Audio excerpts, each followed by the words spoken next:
Bhajanlal cabinet और मंत्री परिषद की कल बैठक होनी है। कल दोपहर 12 बजे मुख्यमंत्री भजनलाल शर्मा की अध्यक्षता में यह बैठक होगी और इस बार की कैबिनेट बैठक में निर्णय के लिए काफी एजेंडे जो काफी समय से लंबित हैं उन पर निर्णय हो सकता है। ऊर्जा विभाग का 500 मेगावाट के सौर फोटोवोल्टिक संयंत्र की स्थापना को लेकर एक एजेंडा है। इसी के साथ ही RVUNL और IGL की अंश पूंजी 2674 करने ज्वाइंट वेंचर कंपनी बनाने संबंधित प्रस्ताव का जो अनुमोदन है वो भी एक लंबित एजेंडा है। RVUNL के सोलर पार्क में 1000 मेगावाट और सौर ऊर्जा और 200 मेगावाट पवन ऊर्जा की परियोजनाओं से संबंधित एजेंडा भी लंबे समय से लंबित चल रहा है और ऐसे में परियोजनाओं के विकास, संचालन और रखरखाव के लिए ऑयल व RVUNL की संयुक्त उद्यम कंपनी बनाने, समझौतों की शर्तें, मौजूदा परिस्थितियों से अंश पूंजी की व्यवस्था के प्रस्ताव का अनुमोदन जो लंबे समय से लंबित पड़ा है। ऐसे में साथ ही 330 मेगावाट धौलपुर गैस आधारित विद्युत संयंत्र व 270.5 मेगावाट रामगढ़ गैस आधारित विद्युत संयंत्र, साथ ही उपयुक्त भूमि पर 750 मेगावाट की सौर परियोजनाओं की, 250 मेगावाट की पवन विद्युत परियोजनाओं की स्थापना संबंधी जो लंबित एजेंडे हैं, साथ ही स्थापना के लिए अंश पूंजी 50-50 करने के प्रस्ताव के अनुमोदन का एजेंडा भी लंबित है। पर्यटन विभाग की बात करें तो सहायक पर्यटन अधिकारी के पद पर अनुकंपा नियुक्ति संबंधित एजेंडा भी लंबित है। वहीं अधीनस्थ सेवा भर्ती, सेवा की अन्य शर्तें, नियम 2001 में छूट के प्रस्ताव के अनुमोदन का एजेंडा भी लंबित है।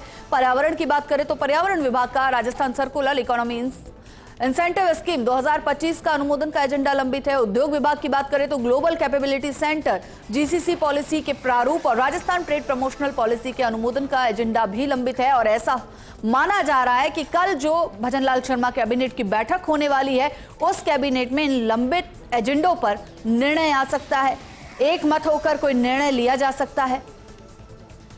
तो बड़ा अपडेट इस वक्त का।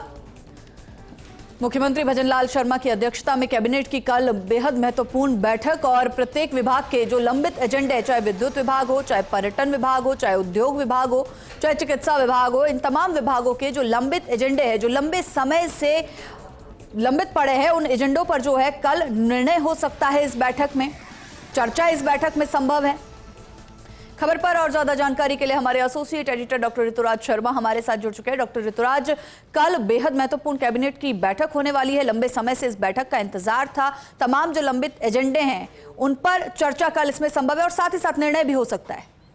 देखिए, ये देखना होगा हिमाद्री की इनमें से कौन से एजेंडे लिए जा सकते हैं, लेकिन जो जैसा कि आपने कहा बहुत महत्वपूर्ण विषय हैं जो एजेंडे में हो सकते हैं। इसमें सचिवालय सेवा नियम 1954 में संशोधन का है, जिसमें जो फार्मूला है DS पद पर पदोन्नति का 16-10 करने का हो सकता है कि उसको ले लिया जाए। इसी के साथ ही जो सैद्धांतिक सहमति हो गई थी कि सारी सेवाओं में, सरकारी सेवाओं में 2 वर्ष की अनुभव में छूट हो, यदि जिसने पहले लाभ ले लिया हो उसको उस छूट का लाभ नहीं मिलेगा, तो वो संभव है कि हो सकता हो एजेंडे में शामिल। इसी तरह से APS की पदोन्नति संबंधी एक एजेंडा है जो PAPS संघ का है। ये तो बात केवल सचिवालय सेवा के मुख्य एजेंडों की हम कर सकते हैं, लेकिन इसके अलावा भी DOP का एक एजेंडा है जो विज्ञप्ति के बाद रिक्तियों की संख्या में 50% तक बढ़ोतरी के स्थान पर 100% तक बढ़ोतरी की जा सकती हो, ऐसा प्रस्ताव था। उसका एजेंडा भी संभव है। वो वहीं जो अन्य एजेंडे अगर हम बात करें तो करीब करीब ऐसे एजेंडे वित्त विभाग के भी नजर आते हैं। राजस्थान सिविल सेवा पेंशन नियम 1996 के नियम 62 और 67 में संशोधन का एजेंडा है। कुछ घोषणाएं जिनकी क्रियान्वित होनी है, जिसको कैबिनेट में रखकर एजेंडे के रूप में रखकर उन पर अनुमोदन संभव है। टाउनशिप पॉलिसी का काफी दिनों से इंतजार चल रहा है, उसको लागू करने को लेकर एजेंडा हो सकता है। इसी के साथ संभागीय मुख्यालयों के लिए कॉम्प्रिहेंसिव मोबिलिटी प्लान का अनुमोदन हो सकता है।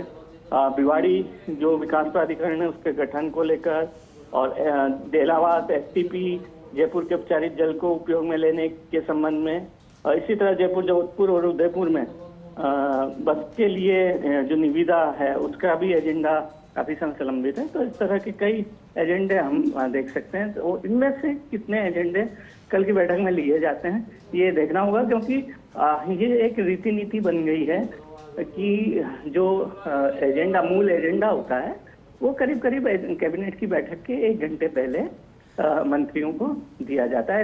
ऐसा गोपनीयता बरतने के लिए किया जाता है। जी, शुक्रिया डॉक्टर ऋतुराज इस तमाम जानकारी के लिए।